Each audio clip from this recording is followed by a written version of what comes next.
Aku punya uang. Aku punya rumah besar. Aku punya kuasa di pasar.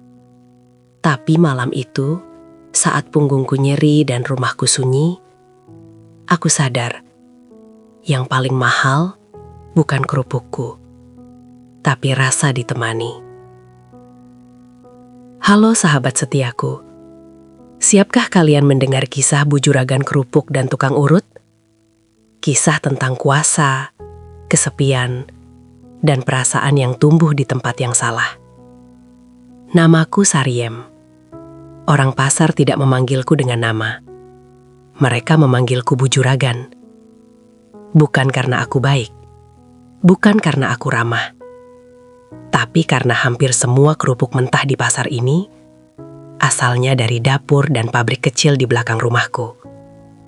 Aku bangun jam 3 pagi setiap hari, sebelum ayam berkokok, sebelum subuh datang. Tanganku pertama kali menyentuh karung tepung, bukan cangkir kopi. Aku cek pesanan, ngitung adonan, marah kalau ada karyawan telat. Di pasar, pedagang segan sama aku. Bukan karena hormat, tapi karena takut. Bu Sariem itu galak. Begitu kata mereka. Dan aku tidak pernah membantah. Karena dunia tidak pernah ramah pada perempuan yang terlalu lembut. Rumahku besar. Temboknya tinggi. Halaman luas. Tapi kalau malam datang, rumah itu kosong. Suamiku jarang pulang. Katanya urusan luar kota. Katanya cari rezeki. Aku tidak tanya banyak. Aku terlalu capek untuk bertanya. Anak-anakku sudah berkeluarga. Rumah ini tinggal aku, mesin penggorengan, dan suara jangkrik. Dan tubuhku mulai sering menyerah. Sore itu, punggungku nyeri bukan main. Rasanya seperti ditarik dari dalam. Aku duduk di kursi panjang dekat dapur, melepas nafas. Mbak Narti, karyawanku, melirik dengan wajah khawatir. "Bu, panjenengan kenapa?" tanyanya. "Biasa," jawabku singkat. "Capek." Mbak Narti ragu sejenak, lalu berkata, "Kalau boleh saran, Bu, panjenengan coba urut saja." Aku mendengus. "Urut ya urut, jangan yang aneh-aneh." Mbak Narti tersenyum kecil. "Tenang, Bu, tukang urutnya sopan. Masih muda, tapi kerjanya rapi." Aku mengangguk setengah hati. Malam itu, setelah adonan terakhir selesai dan dapur dibersihkan, pintu rumah diketuk pelan. Tok, tok. Aku bangkit, membuka pintu. Di depanku berdiri seorang lelaki, tinggi, kulit sawo matang. Bajunya sederhana. "Selamat malam, Bu," katanya pelan. "Saya Arga," disuruh Mbak Narti. Nada bicaranya tenang. Tidak genit, tidak sok ramah. "Masuk," kataku singkat. Arga menggelar alas di ruang tengah. Gerakannya rapi, tidak banyak bicara. "Saya mulai ya, Bu," katanya sopan. Aku duduk membelakanginya, menarik napas. Tangannya menyentuh bahuku. Dan entah kenapa, dadaku langsung terasa longgar.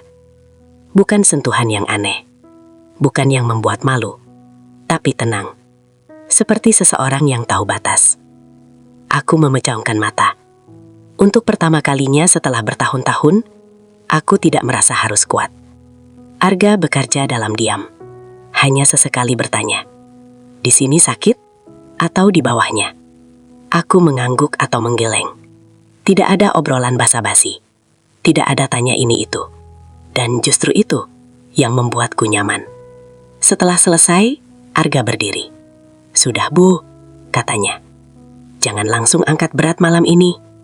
Aku membuka mata. "Terima kasih," kataku pelan. Dia mengangguk, menerima bayaran tanpa menawar. Saat pintu tertutup, aku duduk sendiri di ruang tengah. Dan aku sadar satu hal yang membuatku terkejut. Punggungku memang lebih ringan, tapi yang terasa jauh lebih lega, hatiku. Hari-hari berikutnya, Arga datang lagi, atas permintaanku. Selalu tepat waktu, selalu sopan, selalu pulang tanpa banyak bicara. Dan tanpa ku sadari, aku mulai menunggu. Menunggu ketukan pintu itu, menunggu suara pelannya. Aku, Bu Juragan Kerupuk yang disegani pasar, mulai menunggu seseorang. Tanpa berani mengaku pada diri sendiri. Aku tahu ini berbahaya. Aku tahu ini bisa jadi bahan gosip. Tapi aku juga tahu satu hal pahit. Kesepian bisa membuat orang sekuat apapun lengah. Dan aku sedang lengah. Sejak malam pertama itu, aku berusaha meyakinkan diri sendiri. Ini cuma urusan badan capek, tidak lebih. Aku kembali ke rutinitasku seperti biasa. Bangun subuh, ngatur adonan, bentak karyawan yang ceroboh. Di pasar, semua tetap sama. Pedagang masih tunduk, uang tetap jalan. Tapi ada satu hal kecil yang berubah. Aku lebih sering memegangi punggungku, sambil berpikir. Sore itu, Mbak Narti mendekat sambil membawa catatan pesanan. "Bu, panjenengan kok kelihatan lebih segar sekarang?" katanya sambil tersenyum. Aku melirik tajam. "Kerja ya kerja. Jangan banyak komentar." Mbak Narti terkekeh kecil. "Tapi benar, Bu. Biasanya jam segini panjenengan sudah bengong." Aku tidak menjawab. Karena aku tahu, aku memang tidak selelah biasanya. Dan tanpa sadar, saat matahari mulai turun, pikiranku melayang ke satu hal. Apakah Arga datang malam ini? Aku terkejut dengan pikiranku sendiri. Dasar, gumamku pelan. Cuma tukang urut. Tapi malam itu, tepat setelah Isya, pintu rumah kembali diketuk. Tok, tok. Aku menarik napas, bangkit dari kursi. Saat ku buka pintu, Arga berdiri di sana. Pakaiannya sama seperti kemarin. Wajahnya tenang. "Selamat malam, Bu," katanya. "Katanya panjenengan minta saya datang lagi." Aku mengangguk. "Masuk." Nada suaraku tetap datar. Aku tidak mau terlihat menunggu. Arga kembali menggelar alas di ruang tengah. Lampu sengaja aku redupkan. Bukan karena maksud apa-apa, tapi karena terang bikin mataku pusing. "Bagian mana yang sakit hari ini, Bu?" tanyanya. "Masih punggung. Sama bahu," jawabku. Ia mulai bekerja. Gerakannya pasti. Tekanannya pas. Aku memejamkan mata. "Bu," katanya pelan. "Panjenengan ini capeknya bukan cuma di badan." Kalimat itu membuat mataku terbuka. "Maksudmu?" tanyaku. "Kalau orang cuma capek badan, urut sekali sudah cukup," katanya hati-hati. "Tapi panjenengan minta datang lagi." Aku terdiam. Aku tidak marah, tidak tersinggung. Karena entah kenapa, ia benar. "Jangan kebanyakan mikir," kataku singkat. "Kerja saja." Ia mengangguk, tidak membantah. Tapi sejak itu, suasana berubah. Arga tidak banyak bicara, tapi perhatiannya terasa. Tanpa diminta, ia menurunkan tekanan saat bahuku tegang. Tanpa ditanya, ia berhenti saat nafasku berubah. Bukan perhatian yang genit, bukan juga sok peduli, tapi seperti orang yang peka. Setelah selesai, aku bangkit. "Minum dulu," kataku. "Kopi atau teh?" Ia ragu. "Teh saja, Bu." Aku menuangkan teh hangat. Kami duduk berhadapan di meja makan besar. Meja yang biasanya hanya aku lewati sendirian. "Mas Arga," kataku pelan. "Kamu sudah lama jadi tukang urut?" "Baru 2 tahun," jawabnya. "Sebelumnya kerja serabutan." "Keluarga?" tanyaku. Ia menggeleng. "Orang tua sudah tidak ada. Saya sendirian." Aku mengangguk pelan. Sunyi menyela. Bukan sunyi canggung. Sunyi yang anehnya nyaman. Sejak malam itu, Arga datang rutin. 2 kali seminggu. Kadang 3, kalau badanku benar-benar remuk. Dan aku mulai melakukan hal yang tidak pernah kulakukan sebelumnya. Aku menunggu jam. Menunggu ketukan pintu.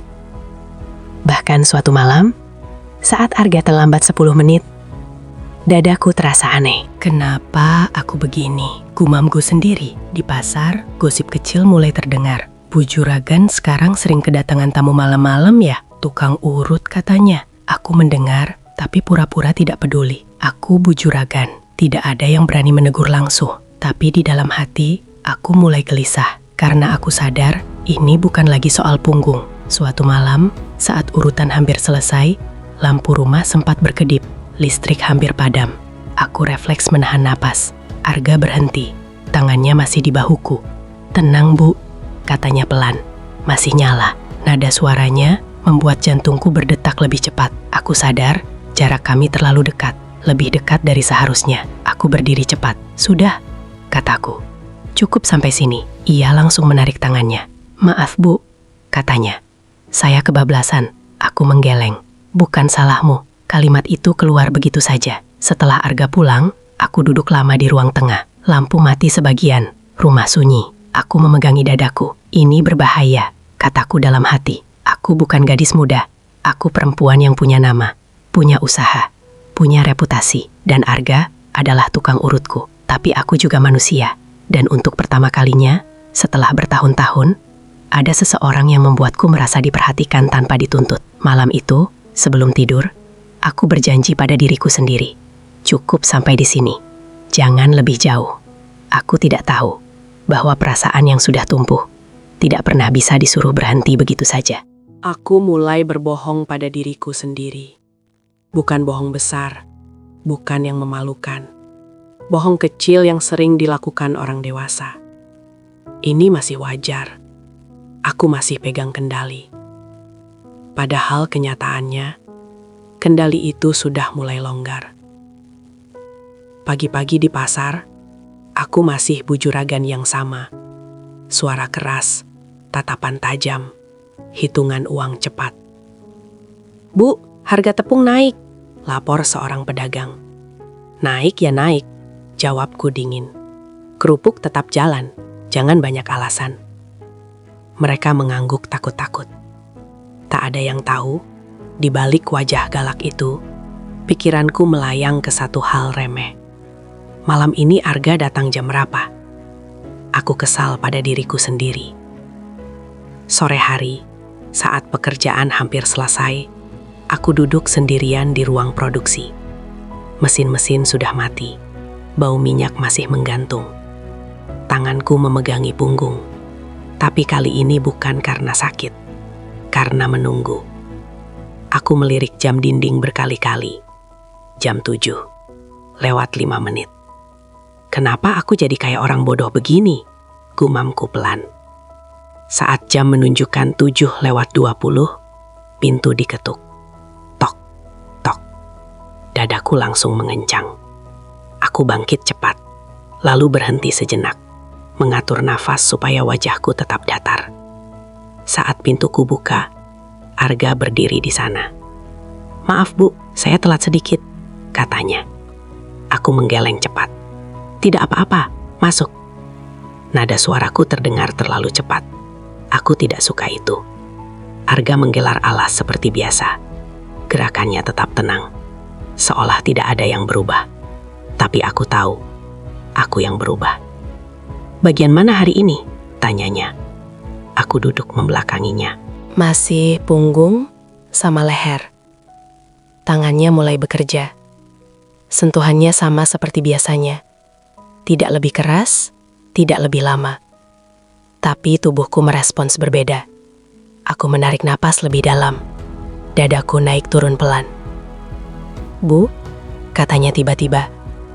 "Panjenengan kalau napasnya pendek begini, biasanya lagi tegang." Aku membuka mata. "Kerjaanku memang bikin tegang," jawabku singkat. Ia mengangguk. Tidak menyangga. Tapi tangannya melambat. Tekanannya dibuat lebih lembut. Dan disitulah aku sadar. Ia memperhatikanku lebih dari sekadar pelanggan. Setelah urutan selesai, aku tidak langsung berdiri. Aku duduk diam di alas. Arga juga tidak langsung berkemas. Sunyi turun. Bukan sunyi canggung. Sunyi yang terasa aman. "Kamu kok jarang cerita?" tanyaku tiba-tiba. Ia terkejut kecil. "Cerita apa, Bu?" "Ya, apa saja," jawabku. "Hidupmu." Ia tersenyum tipis. "Tidak ada yang menarik," katanya. "Bangun pagi, cari kerja, pulang." "Kamu tidak capek?" tanyaku. Ia menunduk sejenak. "Capek," jawabnya jujur. "Tapi capek itu lebih enak kalau tidak dipikirkan." Kalimat itu menusukku. Aku menelan ludah. Kalau capekku, aku berhenti. Kadang rasanya tidak ada tempat ditaruh.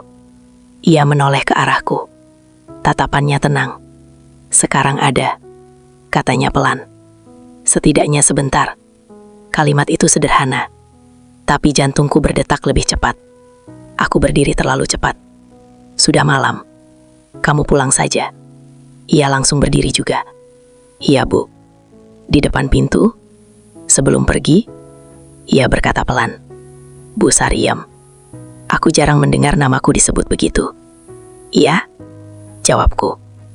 Kalau suatu hari panjenengan tidak butuh urut lagi, katanya hati-hati. "Tidak apa-apa." Aku menatapnya lama. "Kamu mau berhenti?" tanyaku. Ia menggeleng. "Bukan," katanya. "Saya cuma tidak mau panjenengan merasa harus memanggil saya." Aku tertawa kecil, pahit. "Kalau aku memang ingin memanggilmu?" tanyaku balik. Ia terdiam. Wajahnya tetap sopan, tapi aku bisa melihat. Ia juga sedang berperang dengan pikirannya sendiri. "Saya tukang urut, Bu," katanya akhirnya. "Itu saja." Kalimat itu seperti tamparan lembut. "Iya," jawabku pelan. "Kamu benar." Ia pergi. Pintu tertutup. Aku berdiri lama di depan pintu, tanganku masih digagang. Malam itu aku tidak langsung tidur. Aku duduk di ranjang besar sendirian. Aku Bu Juragan Kerupuk. Aku terbiasa memegang kendali, memberi perintah, mengatur orang. Tapi sekarang, aku sedang kehilangan kendali atas sesuatu yang tidak bisa diatur dengan uang, merasaan. Aku tahu ini mulai salah. Aku tahu gosip pasar tidak akan berhenti di bisik-bisik. Tapi aku juga tahu satu hal yang lebih menakutkan. Aku mulai menantikan kehadirannya bukan karena urutan, tapi karena diriku merasa lebih tenang saat dia ada. Dan ketenangan itu terlalu mahal untuk dibayar murah. Rumah ini terlalu besar untuk satu orang. Aku baru menyadarinya malam itu. Saat suara sendok di dapur terdengar terlalu jelas dan langkah kakiku bergema di lantai yang dingin. Biasanya, aku tidak peduli. Rumah besar adalah tanda sukses, tempat aman untuk orang sepertiku. Tapi malam ini, rumah ini terasa seperti ruang tunggu yang tak pernah dipanggil. Arga datang seperti biasa, tepat waktu. Tidak lebih awal, tidak terlambat. Tok, tok. Aku membuka pintu. "Selamat malam, Bu," katanya. "Masuk," jawabku. Nada kami kembali netral. Seolah babak kemarin tidak pernah ada. Seolah perasaan bisa diparkir seperti motor di halaman. Aku duduk membelakanginya. Ia menggelar alas, mulai bekerja. Sentuhannya tetap sama, tenang, tahu batas. Tapi justru itu yang membuat pikiranku ribut. Aku tidak lagi fokus pada punggungku. Aku fokus pada kehadirannya. Setelah urutan selesai, aku tidak langsung berdiri. "Sudah makan?" tanyaku tiba-tiba. Ia terdiam seperkian detik. "Belum, Bu," jawabnya jujur. Aku berdiri, menuju dapur. "Kalau begitu, makan dulu," kataku tanpa menoleh. Aku juga belum. Ia ragu, aku bisa merasakannya. "Kalau tidak apa-apa," tampakku cepat. "Biar tidak masuk angin." Akhirnya ia mengangguk. Aku menggoreng telur, memanaskan sayur sisa siang. Nasi masih hangat di rice cooker. Tidak istimewa, tidak niat. Tapi dapur itu hidup. Ada bunyi, ada gerak. Kami makan berhadapan di meja besar yang jarang terpakai. Tidak banyak bicara, hanya sendok dan piring. "Aneh ya," kataku akhirnya. "Meja ini biasanya kosong." Ia tersenyum kecil. "Sekarang tidak," katanya pelan. Kalimat itu sederhana, tapi dadaku terasa hangat. Setelah makan, aku menuangkan teh. Kami pindah ke ruang tengah. Lampu sengaja tidak kuterangkan penuh. Bukan karena maksud apa-apa. Mataku lelah. Di luar, angin malam berembus pelan. "Bu," kata Arga tiba-tiba. "Panjenengan kelihatan capek." Aku tertawa kecil. "Capek itu sudah jadi nama tengahku," jawabku. Ia menunduk. "Panjenengan tidak pernah libur?" tanyanya. Aku menggeleng. "Kalau aku libur," jawabku, "usaha bisa berhenti." Ia terdiam. "Aku sudah terbiasa," lanjutku. "Kalau berhenti, rasanya malah kosong." Ia mengangguk pelan. "Kosong itu berat," katanya. "Lebih berat dari capek." Aku menatapnya. Untuk pertama kalinya, aku merasa ia tidak sekadar mendengarkan. Ia mengerti. Sunyi turun lagi. Tapi kali ini, sunyinya tidak menakutkan. Lampu tidak tiba padam. "Listrik mati," kataku refleks. "Tenang," katanya. "Ada lilin?" "Ada." Ia membantu menyalakan satu lilin di meja kecil. Cahaya kuningnya membuat ruang tengah terasa berbeda. Hangat, nyaris seperti rumah orang biasa. "Kok rasanya beda ya?" kataku pelan. "Karena ada orang lain," jawabnya jujur. Kalimat itu membuatku menelan ludah. Aku duduk di sofa. Tanpa sadar, aku memilih tempat yang lebih dekat dengannya. Tidak bersentuhan, tapi dekat. "Arga," kataku pelan. "Iya, Bu. Kamu pernah merasa nyaman di tempat yang seharusnya cuma sementara?" Ia berpikir sejenak. "Pernah," jawabnya. "Dan itu menakutkan." "Kenapa?" tanyaku. "Karena kita mulai lupa kalau harus pergi," katanya. Jawaban itu seperti peringatan. Aku menarik napas panjang. Tanganku memegang cangkir teh. Saat kulepaskan, tanganku gemetar sedikit. Tanpa sengaja, ujung jariku menyentuh tangannya. Sentuhan singkat, hampir tidak terasa. Aku langsung menarik tanganku. "Maaf," kataku cepat. Ia menggeleng. "Tidak apa-apa," katanya. Nada suaranya tetap tenang. Dan justru itu yang membuat jantungku berdebar. Kami duduk beberapa menit tanpa bicara. Lilin berkedip pelan. Akhirnya aku berdiri. "Sudah malam," kataku. "Kamu pulang saja." Ia ikut berdiri. "Iya, Bu." Di depan pintu, ia berhenti sejenak. "Bu Sayam," katanya. Aku menoleh. "Terima kasih sudah mengajak saya makan." Aku tersenyum kecil. "Sama-sama." Ia pergi. Pintu tertutup. Aku berdiri lama di ruang tengah. Lilin masih menyala. Dan aku sadar sesuatu yang membuat dadaku sesak. Aku tidak merindukan sentuhan. Aku merindukan kebersamaan yang sunyi. Itu lebih berbahaya. Karena sentuhan bisa ditolak. Tapi rasa ditemani, sulit diusir. Malam itu, aku memadamkan lilin dan berbaring di ranjang besar. Aku menatap langit-langit. Rumah ini tetap besar. Tetap sepi. Tapi kini, sepi itu punya bayangan. Dan aku tahu, kalau ini dibiarkan, aku tidak hanya akan kehilangan kendali. Aku bisa kehilangan diriku sendiri. Sejak gosip kecil itu terdengar di pasar, aku mulai lebih hati-hati. Bukan pada orang lain, tapi pada diriku sendiri. Aku tetap Bu Juragan yang sama. Suara keras, langkah cepat, tatapan dingin. Tapi setiap kali namaku disebut bersamaan dengan kata tukang urut, dadaku bergetar tanpa izin. "Bu, panjenengan kenal dekat sama Mas Arga ya?" tanya seorang pedagang dengan nada bercanda. Aku menatapnya tajam. "Kenal ya kenal. Dia kerja, aku bayar. Selesai." Tidak ada yang berani melanjutkan. Tapi malam itu, setelah rumah kembali sunyi, aku duduk sendiri di ruang tengah. Lampu mati sebagian. Televisi menyala tanpa suara. Jam dinding berdetak pelan. Aku pegang ponsel di tanganku. Ku bolak-balik. Ku taruh. Ku ambil lagi. "Ini bodoh," gumamku. "Ngapain mikir tukang urut?" Tapi tubuhku lelah. Bukan punggung, hatiku. Aku tidak memanggil Arga malam itu. Aku ingin membuktikan pada diriku sendiri. Aku masih bisa mengendalikan keadaan. Jam menunjukkan pukul 22.47. Dan tanpa sadar, jariku mengetik pesan.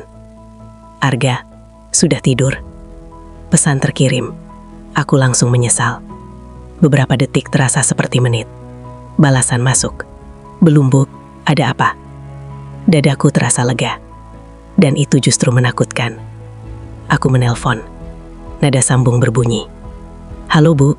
Suaranya terdengar lebih dekat dari yang seharusnya. Maaf, kataku pelan. Ganggu malam-malam. Tidak apa-apa. Jawabnya cepat. Saya memang belum tidur. Aku duduk di sofa, menyandarkan kepala. Kamu capek? Tanyaku tanpa alasan jelas. Sedikit, katanya jujur. Tapi biasa. Aku tersenyum kecil. Kamu selalu bilang biasa, kataku. Ada yang mau diceritakan, Bu? Tanyanya hati-hati. Kalimat itu membuka pintu yang selama ini kutahan. Aku capek, Arga, kataku lirih. Bukan badan, tapi hidup. Ia terdiam. Aku kerja dari pagi sampai malam. Lanjutku. Semua orang lihat aku kuat. Tidak ada yang tanya, aku masih sanggup atau tidak. Di seberang sana, aku bisa mendengar napasnya. Aku dengar. Katanya pelan. 2 kata itu membuat tenggorokanku tercekat. Kami tidak bicara tentang cinta. Tidak juga tentang rindu. Kami bicara tentang hal-hal kecil. Tentang pasar yang makin ramai. Tentang hujan sore tadi. Tentang kopi yang rasanya pahit kalau diminum sendirian. Waktu berjalan tanpa terasa. Aneh ya, kataku sambil tersenyum kecil. Aku jarang ngobrol begini. Dengan siapa biasanya, Bu? Tanyanya. Aku terdiam. Tidak ada. Jawabku jujur. Sunyi menyela. Tapi bukan sunyi canggung. Sunyi yang membuatku merasa tidak sendirian. Bu Sariem, katanya tiba-tiba. Iya? Panjenengan tidak perlu selalu kuat, katanya pelan. Tidak di depan saya. Air mataku hampir jatuh, tapi aku menahannya. Kita tidak boleh seperti ini, kataku tiba-tiba. Nada suaraku berubah tegas. Ia terdiam. Ini sudah bukan urusan kerja, lanjutku. Dan aku tidak mau melewati batas. Aku mengerti, jawabnya. Nada suaranya tidak berubah. Kita berhenti sampai di sini, kataku. Mulai besok, kita jaga jarak. Ia menarik napas panjang. Iya, Bu, katanya. Terima kasih sudah jujur.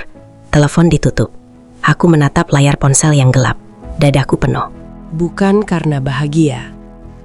Karena aku baru saja melakukan hal yang benar dengan perasaan yang salah. Di tempat lain, Arga duduk di kontrakannya yang sempit. Lampu kecil menyala. Sepatunya tergeletak di lantai. Ia menatap ponselnya lama. Ini bukan hubungan biasa, gumamnya sendiri.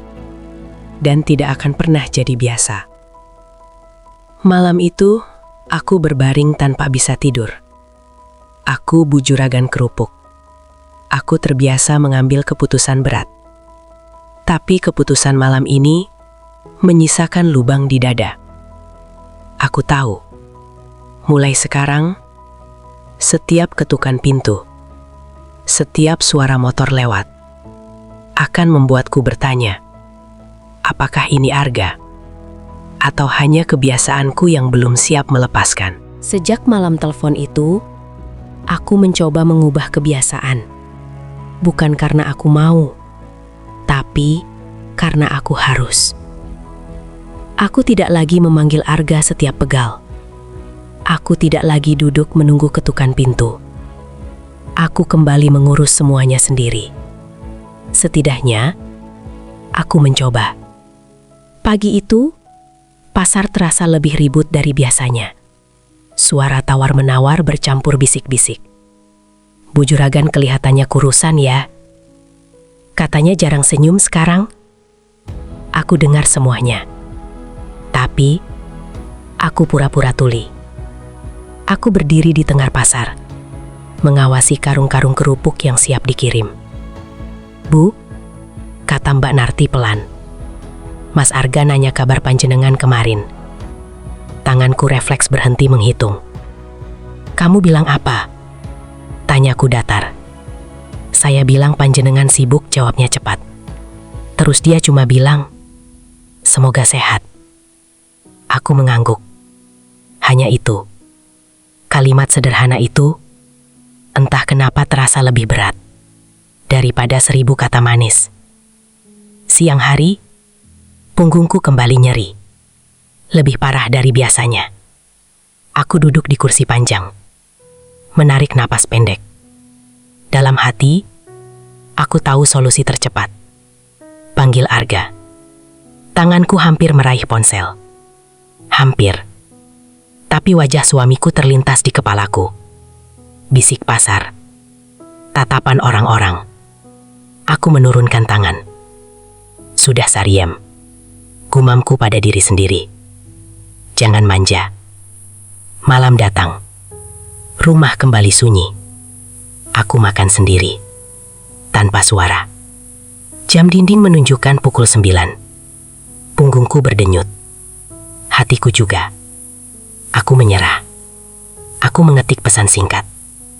Mas Arga, kalau masih sempat, saya minta diurut sekali saja. Pesan terkirim. Aku menutup mata. Menunggu. Balasan masuk. Saya datang, Bu. Dadaku mengencang. Aku ingin membatalkan, tapi tubuhku lebih jujur daripada pikiranku. Saat Arga datang, wajahnya tetap sama. Tenang, sopan. Maaf, Bu, katanya pelan. Kalau kedatangan saya bikin panjenengan tidak enak. Aku menggeleng.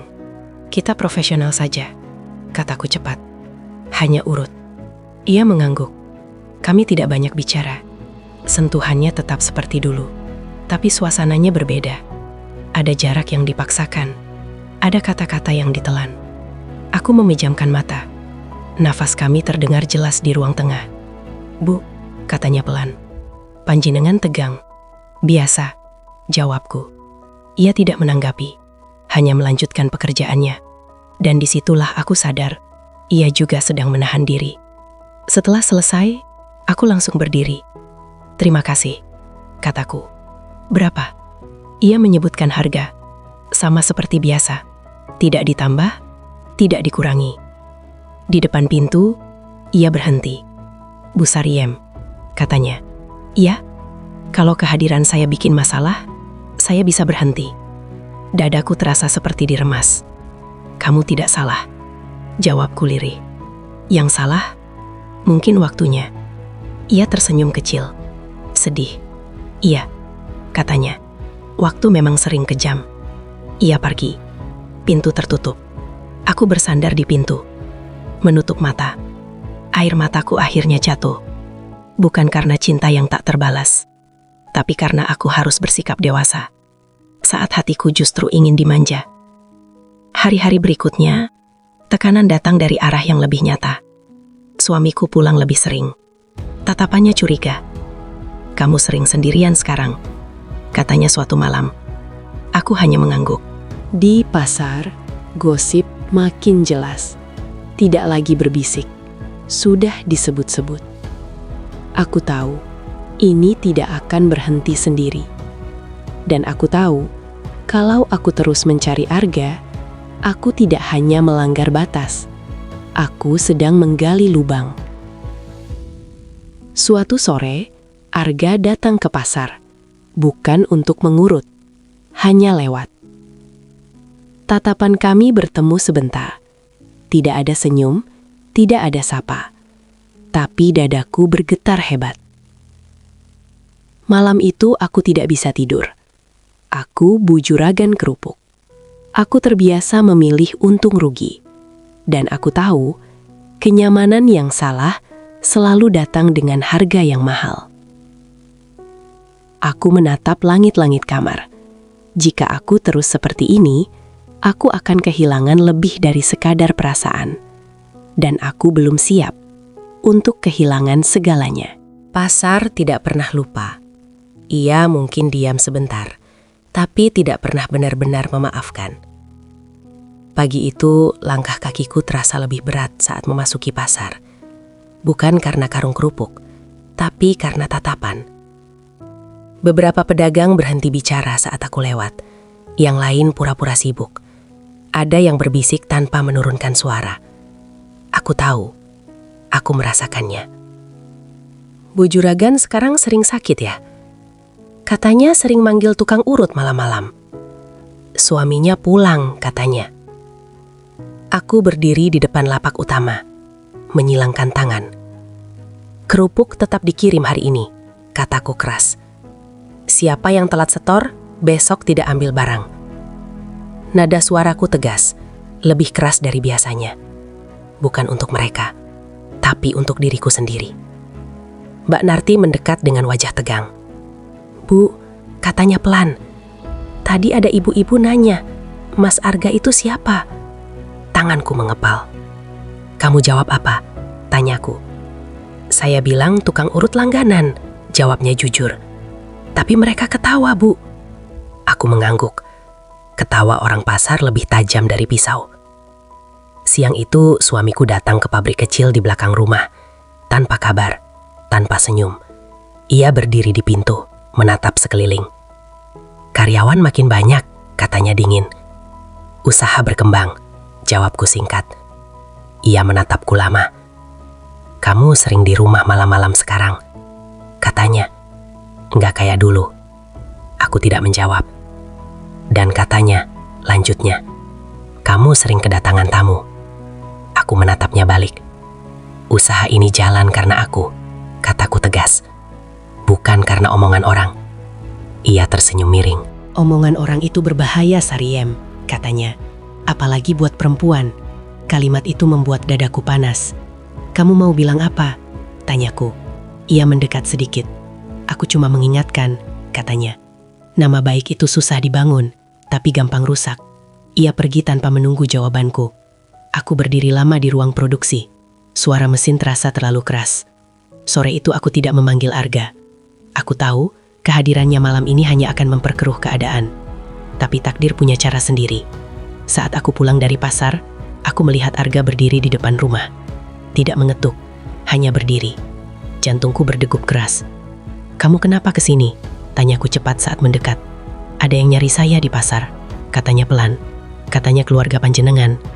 Dadaku terasa runtuh. Kamu ngomong apa? Tanyaku. Tidak banyak, jawabnya jujur.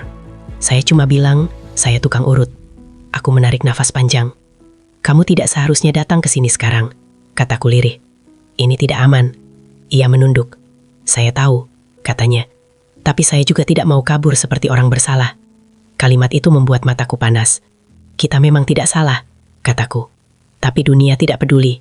Kami berdiri berhadapan di halaman. Jarak aman. Tapi rasa tegang di udara bisa dipotong. Ada orang yang memperhatikan kita, kataku pelan. Dan mereka menunggu aku lengah. Ia mengangguk. Saya juga merasa diawasi, katanya. Beberapa orang nanya tempat tinggal saya. Dadaku bergetar. Dengar, kataku tegas. Mulai sekarang kamu jangan ke rumah ini lagi. Ia terdiam. Bukan karena aku benci, lanjutku cepat. Tapi karena aku tidak mau hidupmu hancur. Ia tersenyum pahit. Hidup saya memang tidak pernah mudah, Bu, katanya. Tapi saya mengerti. Ia berbalik. Sariem, katanya tanpa menoleh. Aku terdiam.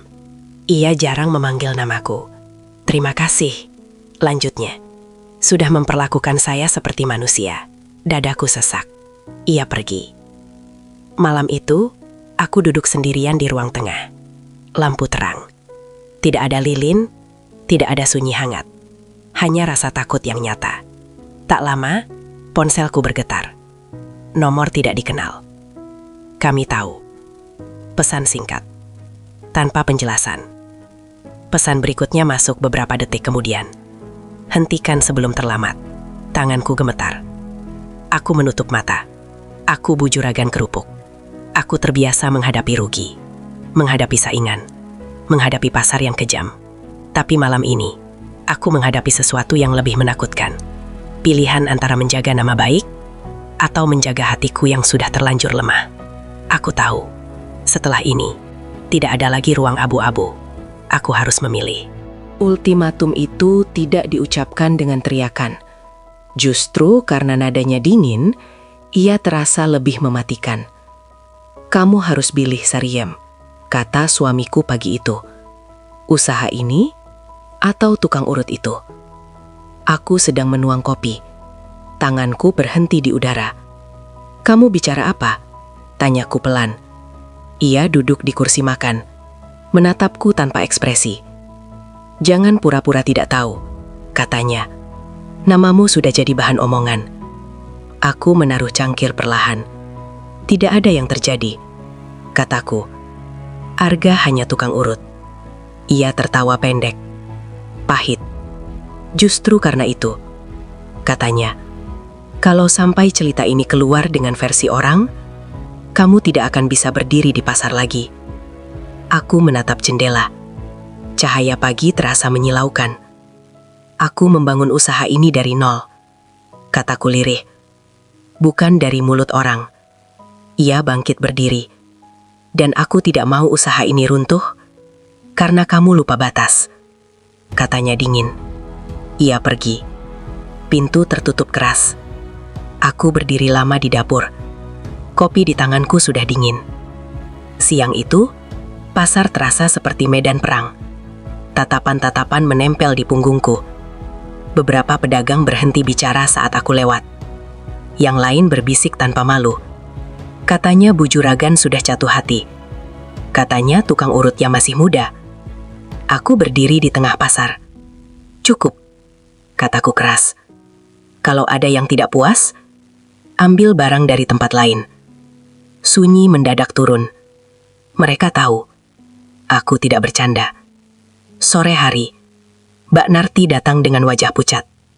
Bu, katanya hampir berbisik. Ada orang nunggu di luar. Katanya mau ketemu panjenengan. Siapa? Tanyaku. Ia menelan ludah. Keluarga Mas Arga. Dunia terasa berhenti. Aku keluar ke teras. Seorang perempuan paruh baya berdiri di sana. Wajah lelah. Matanya tajam tapi sedih. Saya ibunya Arga, katanya tanpa basa-basi. Atau setidaknya, yang membesarkannya. Dadaku sesak. Kami dengar banyak omongan, lanjutnya. Dan kami takut. Apa yang ibu takutkan? Tanyaku pelan. Ia menatapku lama. Anak saya orang kecil, katanya jujur. Kalau cerita ini jadi besar, dia yang hancur duluan. Air mataku nyaris jatuh. Saya tidak pernah berniat menyakiti, kataku lirih. Tidak ke Arga, tidak ke siapapun. Ia mengangguk. Saya percaya, katanya. Tapi dunia tidak adil, Bu. Kalimat itu menghantamku. Setelah mereka pergi, aku duduk di ruang tengah. Kepalaku pusing, dadaku sesak. Aku mengambil ponsel, mengetik pesan. Arga, kita harus bicara. Sekarang, ia membalas cepat. Saya datang. Saat Arga tiba, wajahnya tegang. Saya tahu semuanya, katanya sebelum aku bicara. Ibu saya datang ke sini kan? Aku mengangguk. Kita harus berhenti, kataku lirih. Bukan besok, bukan nanti. Sekarang, ia terdiam. Ini sudah terlalu jauh, lanjutku. Aku tidak mau kamu jadi korban. Ia tersenyum pahit. Saya sudah siap dari awal, katanya. Tapi saya tidak siap melihat panjenengan hancur. Aku menahan tangis. Kamu harus pergi dari kota ini, kataku pelan. Cari tempat lain, mulai baru. Ia menatapku kaget. Itu tidak adil, katanya. Tidak ada yang adil dari awal, jawabku. Tapi ini satu-satunya cara. Sunyi jatuh di antara kami. Sunyi yang berat. Apa ini keputusan panjenengan atau tekanan mereka? Tanyanya pelan. Aku terdiam lama. Dua-duanya, jawabku jujur. Ia mengangguk pelan. Kalau begitu, katanya, saya akan pergi. Dadaku terasa robek. Tapi dengar. Lanjutnya, apapun yang terjadi nanti, panjenengan bukan kesalahan dalam hidup saya. Air mataku akhirnya jatuh. Ia berbalik. Dan saat pintu tertutup, aku tahu, aku baru saja melepaskan satu-satunya hal yang membuatku merasa hidup lagi. Malam itu, aku duduk sendirian. Tidak ada ketukan pintu, tidak ada telepon. Hanya suara jam berdetak. Dan di luar sana, aku tahu rahasia ini belum selesai mengejar kami. Foto itu masih di tanganku saat matahari terbit. Aku duduk di lantai ruang tengah. Rambutku terurai. Punggungku menempel ke sofa. Foto lama itu tidak mesra. Tidak ada sentuhan.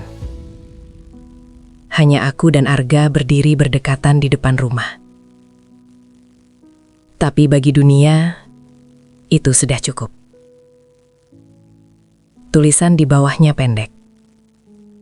Satu kata. Terlambat. Aku tertawa kecil. Tertawa orang yang sudah tidak punya apa-apa untuk dipertahankan. Siang itu, pasar meledak. Bukan ledakan suara, tapi ledakan cerita. Sudah ada buktinya. Katanya fotonya disebar. Suaminya marah besar. Aku datang seperti biasa. Berdiri di tengah pasar. Tidak ada yang berani bicara langsung. Tapi mata mereka menghakimi. Seorang pedagang lama mendekat. "Bu," katanya ragu. "Barang hari ini tetap dikirim?" Aku menatapnya. "Kerupuk tetap jalan," kataku tegas. "Yang mau beli, beli. Yang mau gosip, minggir." Beberapa orang tertunduk.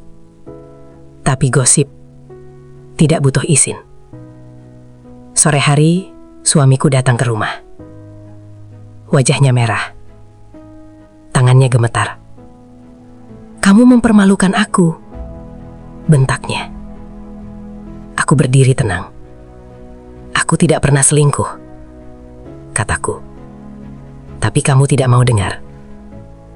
Dunia tidak peduli benar atau tidak," katanya keras. Yang mereka lihat cuma cerita. Ia melemparkan ponsel ke meja. Layar menyala. Foto itu. "Ini sudah beredar," katanya. "Dan aku tidak mau lagi berdiri di sampingmu." Dadaku terasa kosong. "Kamu mau pergi?" tanyaku pelan. Ia tertawa pahit. "Aku sudah lama pergi," katanya. "Hari ini cuma resmi." Ia pergi membawa tas kecil. Tanpa menoleh. Malam itu, aku sendirian. Tidak ada ketukan. Tidak ada suara. Hanya rumah besar yang terasa asing. Ponselku bergetar. Nomor tidak dikenal. Aku mengangkat. "Bu Sariem?" Suara di seberang sana terdengar gugup. "Saya Arga." Dadaku langsung sesak. "Kamu di mana?" tanyaku. "Saya sudah di luar kota," jawabnya. "Tapi saya dengar kabar." Air mataku jatuh. "Aku minta maaf," kataku lirih. "Aku gagal melindungimu." "Jangan bilang begitu," katanya cepat. "Saya baik-baik saja." "Kamu bohong," jawabku. "Aku tahu." Ia terdiam. "Bu," katanya pelan. "Kalau waktu bisa diputar, saya tetap memilih datang ke rumah panjenengan." Kalimat itu menghancurkanku.